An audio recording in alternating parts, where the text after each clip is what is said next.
জানেন কি, পরাধীন ভারতে ব্রিটিশদের সামনে কোনো বাঙালি ছাতা মাথায় দিলে তার হাজতবাস পর্যন্ত হতো।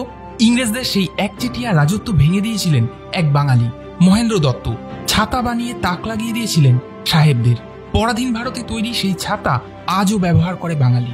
1800 শতকের গোড়ায় ভারতবর্ষে ছাতা ছিল ব্রিটিশদের একচেটিয়া সম্পত্তি। ছাতা তখন একটা স্ট্যাটাস সিম্বল, শুধু সাহেবরা ব্যবহার করত আর ভারতীয়রা ভিজে পুড়ে মরত।